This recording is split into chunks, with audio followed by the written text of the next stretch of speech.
Volvo XC90, 2-week follow-up.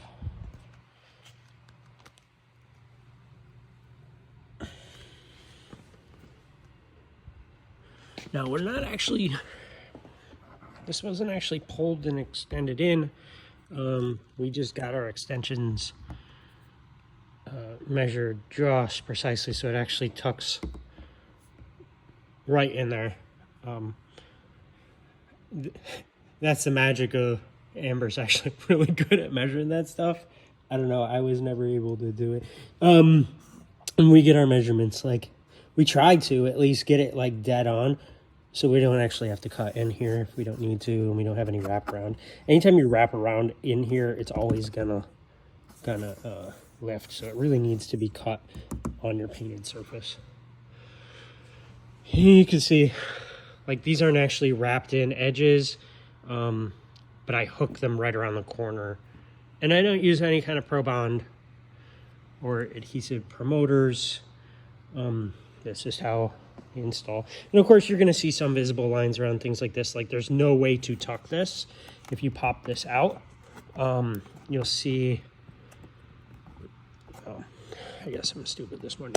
If you were to pop this out, it's actually, you actually have to pop this off because it's a washer sprayer thing. There's no paint on the edges of this. So you could wrap it and you could roll it and it would look great for like a day, and then all this would lift. So that's like, you know, sometimes people set like wildly weird expectations on like what can and can't be done, and like an experienced installer will tell you straight, like, no, that's just really not actually gonna happen. Like, it would be a nice thing, but it ain't happening. And you can see I extend my edges around like hook corners like this.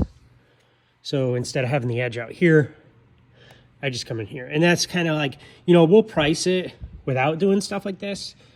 I'll tell you straight up, we're 20% difference on price when we do stuff like this. So you're paying quite a bit, but you know, stuff like this takes me a lot of extra time and induces a lot of extra risk on my film install, because you know, I have a potential to get dirt in there when I leave that edge hanging and tucking at the end, or getting lift in there that I can't do anything about without pulling out the whole grill.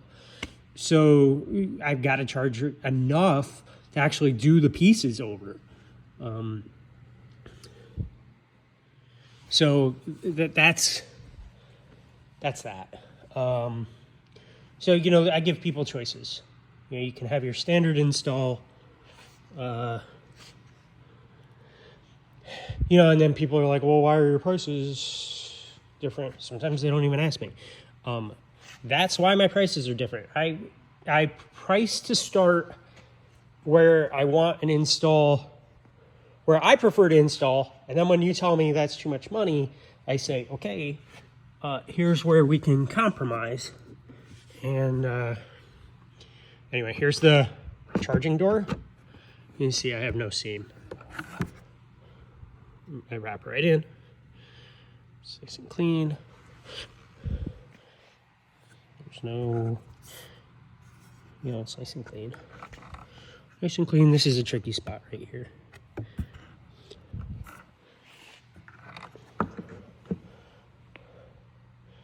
And believe it or not, these are actually 2-piece mirrors. You would never know. Yeah, obviously, I fully wrap my hoods. There's no bubbles. There's no stretch marks. There's, you know, that stuff can happen. I'm not going to tell you 100% that I'm going to. If I see something that's like super minor and I think it should roll with it, you know, sometimes that does occur. Like if I had like a tiny, I don't know, I had a tiny stretch mark like down here, okay, and you couldn't see it unless you were like down here with your camera 3 inches away. You know, unless I really think like it makes sense to redo that section, we're probably not going to redo it. And that's just honest truth. Like, we're in business, it has to make sense, and those things do happen, and I'm not perfect 100% of the time. If you want to pay the extra 20%, like we do here, You know what I'm saying? Like that extra 20%, yeah, I'll replace pieces to cover that cost difference. You know what I mean? Like I'll charge appropriately. If you say I want perfection, near perfection, I'm gonna quote it appropriately. And a lot of times I gauge that in the consultation, like, is this a perfectionist or is this a, and that's where my prices are sometimes different. And like I said, 2-piece, that's clean seam. Oh, let me show you other seams. Show you what a clean seam should look like. There's a little salt here, but ignore that. That's what a clean seam should look like.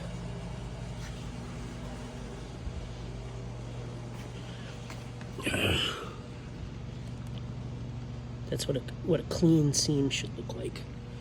I don't know, I get a little salt and dirt down here. Clean that up before the client picks up. So, all right, that's what our installs look like.